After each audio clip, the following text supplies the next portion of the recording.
Alright, all you daredevils and especially you crazy stunners out there making a return from after a month hiatus, welcome back to Under the Radar. And without further ado and without further stalling, ladies and gentlemen, like that car you tried to use to jump over that bridge last summer, I think it's time for us to leap into a Ring of Fire returning edition of the Wild World of Stunts. And the first stunt that we have up comes from the stunner Sammy_Chan with his stunt, Sammy on the Street. And this stunt, which I got a feeling was a heist gone right, would feature Sammy and his friend Jeff both racing through the street, not only plowing through cars, turning them into gymnasts that are trying to try out for the Tokyo Olympics next year, but would also fly right through open traffic, sending regular cars besides police cars spinning in the air like tops. Which, at the same time as illegal as it may have been, was pretty cool to see. And one of the cars were able to land on their wheels like a glove. And not to mention the fact that one of the cops almost got hit by one of the police cars that got flipped over. So yeah, the PR department in the Maestro is giving it a 10. So am I.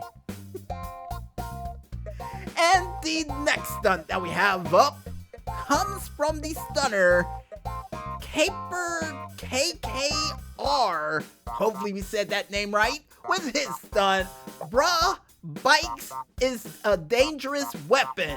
Now, granted, he didn't put the word A in there, but I thought I'd add it to, really bring the point home of how dangerous bikes are. Because during a street race that this guy that we're gonna call Caper for short would decide to try to run through a red light to try to get that first place pole position gold, only to come up bronze when he leaps off his bike, and for two unsuspecting pedestrians just sitting there having a good old conversation, to see a bike come flying at him Final Destination style, for the back tire to hit the girl in the face and the front tire to hit the other guy in the face and just slam into the wall as hard as it possibly could. Whew, man, if that's not a proper return to the wild world of stunts, I don't know what is. And according to the doctors who are salivating to give a good report on this one, would say that the girl suffered a broken jaw and the guy suffered a broken neck and whiplash from how that front tire hit him in the face. Yikes. Oh wait, we're getting more reports in. Suffered a broken orbital bone too, and the girl suffered a broken nose besides having all of her right side of her teeth just knocked from out of her mouth. Ugh, and that's bad. And apparently the guy suffered road rash from falling off the bike too. Why are you telling me this stuff so late? Now it looks stupid. Well, not as stupid as that guy who's probably gonna have to pay a lot of money out for not only his bike, but for damages to those people's faces. Yeah, he's the stupid one here. But besides that, folks, the next stunt that we have up that comes from Zeneva with his said stunt, Franklin did the barrel roll in airport. And in this stunt, which features Franklin driving an X-Affinity, actually riding through the airport minding his own business until he sees the luggage claim ramp and decide, I'm gonna do it today. And would ride up the side of that ramp, do a barrel roll not once but twice, landing on all four wheels and doing a power slide afterwards, like a glove. For him to just give a two-honk salute to say that he did the stunt successfully. And according to the Maestro, he's giving this stunt a 10, along with the PR department and the doctors, and is waiting for my response. Now you know I'm gonna give it a 10 because he landed on all four wheels and did a power slide almost like Nicolas Cage or, Vin Diesel after one of their cool driving scenes. You know I'm gonna give it a 10. Come on, you know me better than that.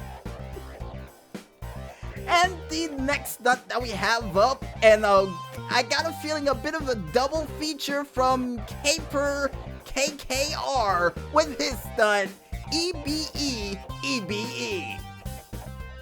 Now, in this double feature stunt that features him once again, besides doing a barrel roll in the last stunt, we'll see him trying to leap to the rooftop of the police station using the bridge as a bit of a kick-up ramp to make his way up.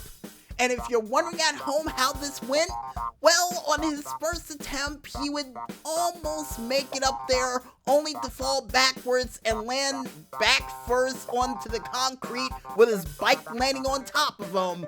But being ever diligent and never giving up, he would go ahead and go right back up that ramp once again, with the helicopter getting the perfect shot and saying, "And action," for him to jump that ramp again, and this time doing a straight up nosedive, landing directly face first, with the bike landing on top of him again, right in front of a police car.